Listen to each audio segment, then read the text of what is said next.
His name is Saul Alinsky, and there are still many to whom the name is meaningless. But to millions now he is looked on as a savior, and these are the so-called have-nots, the culturally deprived, the abject poor. They love him, and they ask him in to organize their weakness into a strength and power that has become a frightening threat to the establishment. There is, I suppose, given a choice, I think I would pick hell. The reason I'd pick hell is because that's where all the have-nots are. He is disarmingly mild when you meet him, but there is an implacable ferocity about him which is directed at many forces he considers to be at the root of human suffering and misery. I'm all for it. I think our Air Force and our Army should, after they finish in Vietnam, should come back and bomb the hell out of Mississippi, you know?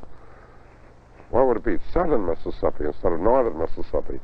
So we can all get freedom and equality down there, too. He has called the war on poverty political pornography and says those who run the program represent the greatest feeding trough that has come along for the welfare industry in years.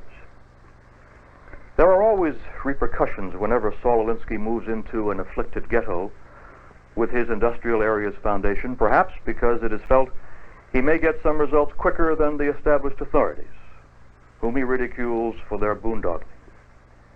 He can be scornful of an entire city with one scathing comment. If you ask me one thing which Los Angeles really needed above anything else, I would say what it needs is a massive enema. He is one of the few men who appears to be absolutely fearless, especially when it comes to the constant threats he receives by telephone and in the mail. Death threats?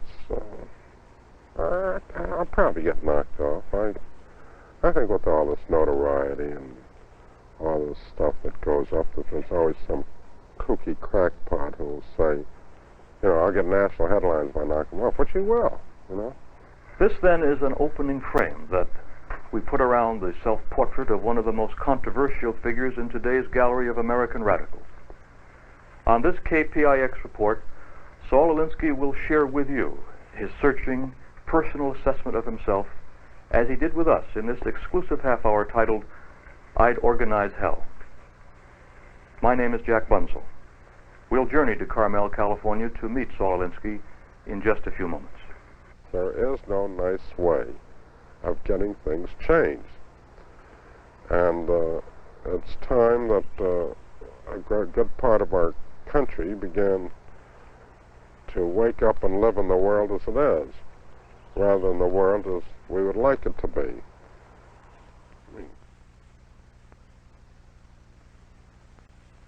Saul Alinsky has become a national byword synonymous with poverty. He is the severest critic of the so-called establishment and its handling or mishandling of enormous sums of money intended to alleviate the misery of the poor. Alinsky is executive director of the Industrial Areas Foundation, a business that will, upon invitation from the poor and from religious groups, move into a ghetto area and literally organize the poor into a powerful, articulate force demanding a voice and a hand in the administration of their own welfare. Tonight on KPIX Reports, it is our privilege to have as guest commentator John H. Bunzel, whose television series, The American Voter, won a national award, author of several volumes on American politics, and an associate professor of political science at San Francisco State College, to comment on the impact Saul Alinsky has already had and may have on the future. I first came across Saul Alinsky through his book, Reveille for Radicals, which came out in 1946. Saul Alinsky now looms as a controversial titan, nationally and in recent times, notably in Oakland. His shadow has loomed tall. $200,000 was raised by the Presbyterian Church with the intent of inviting Alinsky's Industrial Areas Foundation to come in to organize the poor. But in our exclusive meeting with Saul Alinsky some weeks ago, the issue was in doubt. However, his comments on it were characteristically pungent. He lives in the Carmel Highlands in an area that is in itself characteristically opposed to his own activities. We met him at his home, and our first questions concerned the then likelihood that he would make Oakland the scene of his next organization of the poor. I have stated that any question about our coming into Oakland is purely academic. unless there is an across-the-board, bona fide invitation from the local people themselves. We're not one of these colonial powers like your community funds, or I don't know what you call them in San Francisco, crusades or something. We call them the white feather funds. They're simple representatives of the establishment, and they operate on the basis that they know what's good for the poor people, and by God, the poor people are going to get it whether they like it or not, even if it kills them, you know. We're going to do them good. And just like most of these agencies, they're put into these communities without the people being asked whether they want them, whether they don't want them. Precisely like a colonial power would operate as far as moving into a primitive country, so to speak. Now, we do not do this. We only go in upon the invitation and the request of the people, so that no one can ever say to us that we're outsiders. No one can ever say to us, who asked you to come in here? No one can ever say to us, what's your racket? We can say to people in the community, we're here because you asked for us to come in here. In Rochester, New York, out of a population of 35,000, we received individually signed petitions, more than 13,000 people out of 35,000. And you figure the number of children that make up a total population of 35,000, you can almost say that every Negro in Rochester signed the petitions. Every civil rights group requested our coming in.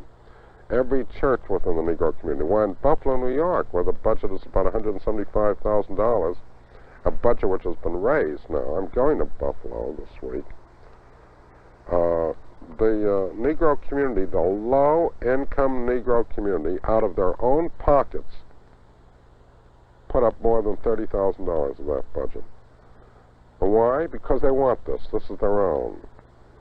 And we go in there, we organize them so that they can have power. And by power, I mean exactly the way Webster's on a Bridge describes it, as the ability to act, where they can become citizens, or because of their power, they can have a place at the decision-making table, have something to say about their own future, the future of their kids, and as a consequence, be part of the American family. Now, this basically is where a lot of the controversy comes out of. A lot of the heat. Well, it comes out of a lot of things. For one thing, I do the unforgivable. You can attack the establishment and you can get away with it. You know? They may get teed off at you. You can insult them and still survive. But I laugh at them, and this is one thing they will not tolerate. And it's going to be an interesting situation, because I'm going to keep on laughing at them as long as I got breath to laugh on them. Somewhere in his background, Saul Alinsky developed an attitude toward life that has permeated almost everything he has done. What might be called an outlook of realism, in the sense that he feels it is better to expect the worst of conditions, if not of people, because life usually works out that way. If he is sometimes a cynic about the present state of affairs, he is not by nature or commitment a pessimist. In his comments on the kind of world people would like to have, and the world that we really have, at least as he sees it, one gets the feeling that he believes he can have some effect on political trends, particularly where any war on poverty is concerned. In the world as it is, people move primarily because of self-interest. In the world as it is, the real question has never been the sort of silly one about the end justifying the means. It's always been, does this particular end justify this particular means? If you understand that, it explains many things around. In the world as it is, you have to start from where you are and not from where you would wish you would be. And this doesn't mean that the fact that you accept the world as it is, that in the slightest sense, that it negates or dilutes your desire to strive towards the world that you would like it to be. But if you're going to have any kind of a chance of achieving the kind of world you would like it to be, then you have to begin with the world as it is. When we're fighting for low-income groups, having their own economic opportunities, and having the power, which is theirs by right as American citizens, this is what is basic in the Civil Rights Revolution. This is basic with low-income whites. And frankly, all that we're doing is assuming that the American Revolution began in '76, but it still goes on. It's going to go on for a long time. And this country is all divided into Tories and radicals, just like it was. And they're still fighting it out on the same issues. I'm going to look at the issue of representation. We may talk about the fact that the poor should have political equality and that we respect them and so forth, but we don't, in fact. Emotionally, we consider them a bunch of poor slobs. And what do? We go out and we scramble the works up in Vietnam for home rule and for independence down South Vietnam. We don't have it in Mississippi. We don't have it in our District of Columbia. I'm all for it. I think our Air Force and our Army should, after they finish in Vietnam, should come back and bomb the hell out of Mississippi, you know? What would it be? Southern Mississippi instead of northern Mississippi. So we can all get freedom and equality down there, too. We were impressed by the fervor of Saul Alinsky whenever the subject of poverty, deprivation, justice, and injustice entered his comments. The history of the world would clearly have been very different had Saul Alinsky been in a position of supreme power at the end of, let us say, the Second World War. This becomes clear from the comments he has made about others who are also high on his list of the arch enemies of humanity. As a Jew, I have a certain amount of, shall we say, congenital social protest inside of me. Because my people have been pushed around, well, you know, from the beginning of time. From the beginning when, I suppose, when the concept of love came on this earth, why they burned us at the piers at the Inquisition, they put us in the gas ovens and Dachau and so on. Maybe it was that. Maybe it was something, maybe it was a rejection of my own father. My own father's values were strictly on the dollar side. And so maybe I rejected materialism on that. Fine thing for me to be saying with my son sitting standing here, you know. I'm sure he's rejected certain things because of what I represented. Maybe it's because I grew up in the slums and I hated poverty. I don't know. I do know that every time I saw anything, whether it be a people, the sharecroppers, or whether it be people on strike, or people in suffering, and they shouldn't be, well, I'd get very, very angry about it. And when I got angry, I'd do something. Let me say this. To me, the most immoral, the worst kind of person, the nadir of just human rot, is a kind of person who doesn't do anything. I believe very firmly in the old Edmund Burke statement that evil only triumphs when good men do nothing. Much as I hated the Nazis, and I don't know anybody who hated them more than I did, I wanted everyone from a block captain up shot once the war was over.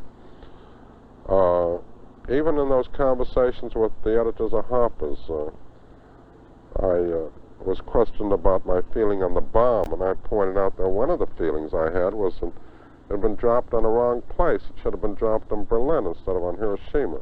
But unfortunately, we didn't have it ready at that time, you know. You should have seen my West German mail on that one, if anyone thinks Nazism is dead.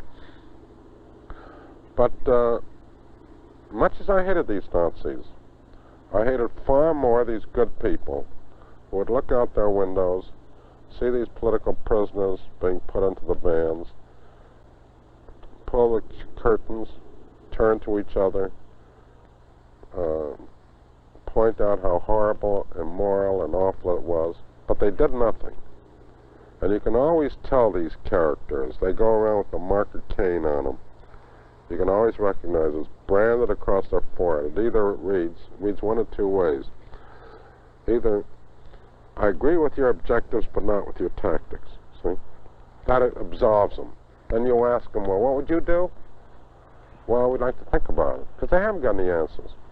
Saul Alinsky has been called a Jewish atheist, which he vigorously denies, even though he admits his religious convictions are unconventional. There is a certain fatalism in his almost contemptuous attitude to the threats that continue to be made on his life.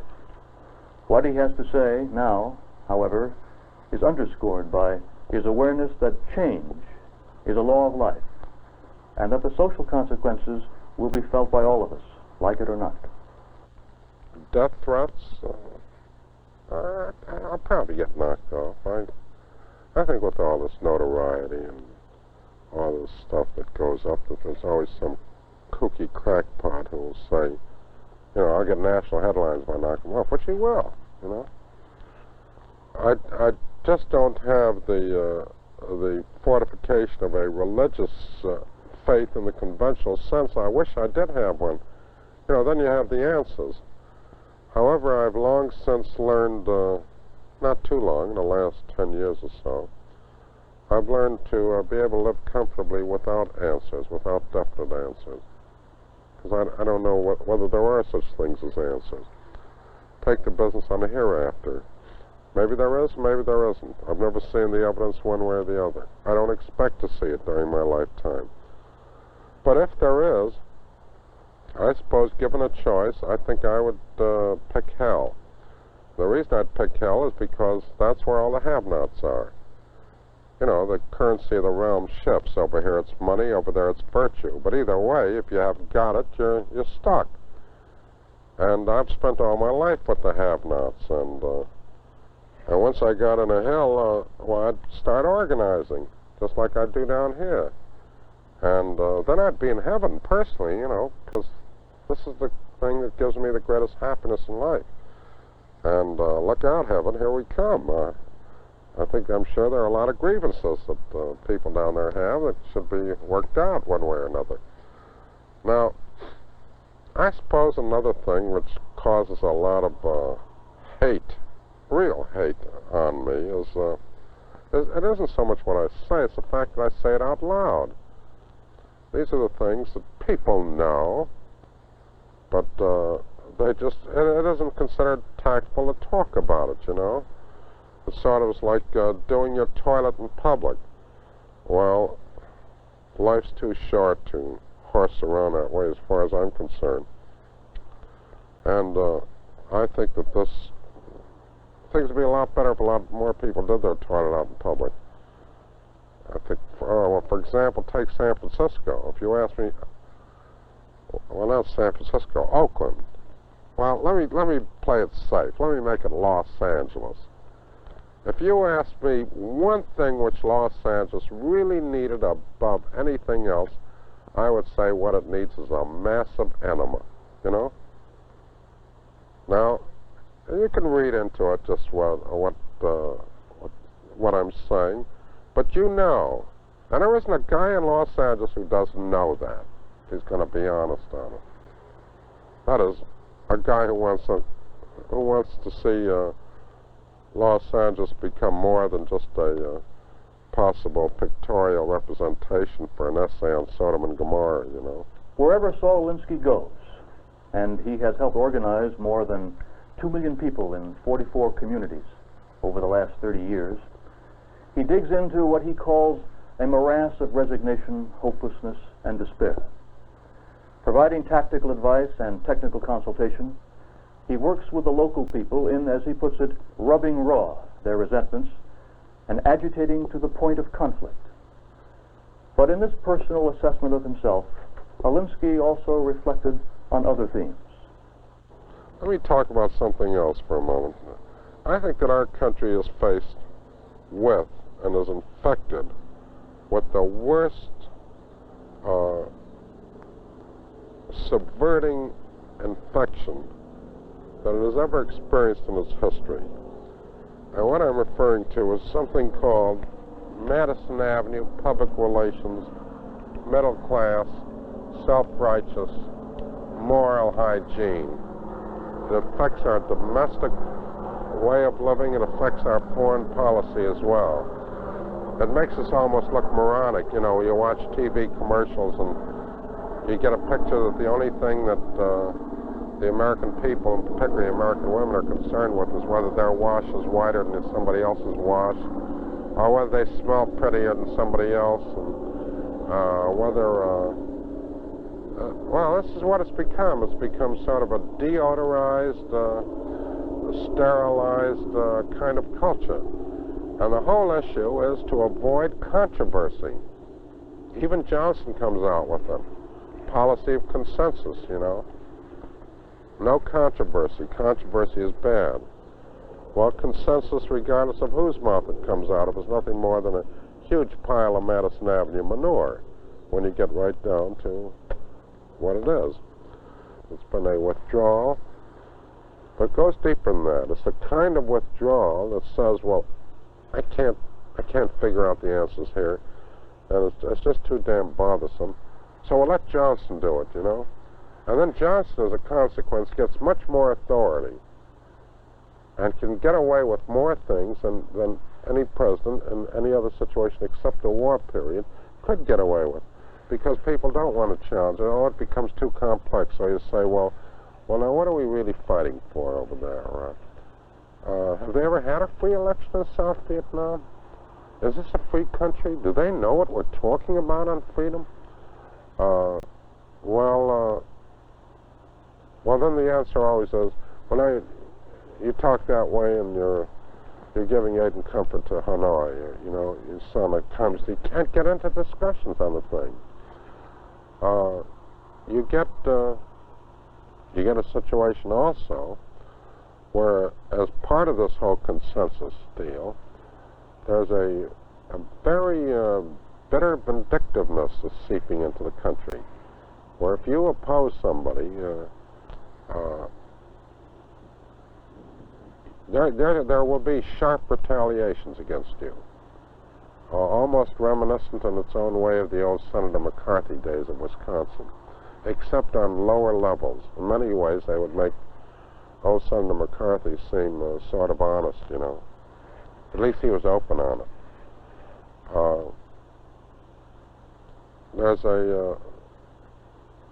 You see, this is a problem that we have, because our culture, too, is so suffused with that Protestant ethic of self-righteousness. And there's nothing worse than a combination not only of power, but of self-righteousness. I think this is a point that Fulbright was trying to reach across to. And one thing for the Romans to try to conquer the world, but they never expected them to love them, and they weren't making any bones about it. We're taking over power because we want the power, you know, instead of, we're doing it to free you, you know.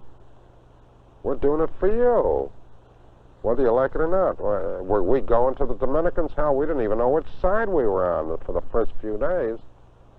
I think our going to the Dominicans was exactly on the same par, word for word, comma for comma, and iota for iota, as the Russians going into Hungary. I don't think there was one damn bit of difference. Saul Alinsky has a lot of opponents. Certain church groups support him, others attack him, claiming his organization incites class and racial antagonisms. Responsible men accuse him of erecting a power-structured dictatorship based on slum dwellers. Julian Levy of the University of Chicago accuses him of emulating the techniques of lynch mobs. The so-called establishment Alinsky attacks represents chosen city, state, and federal government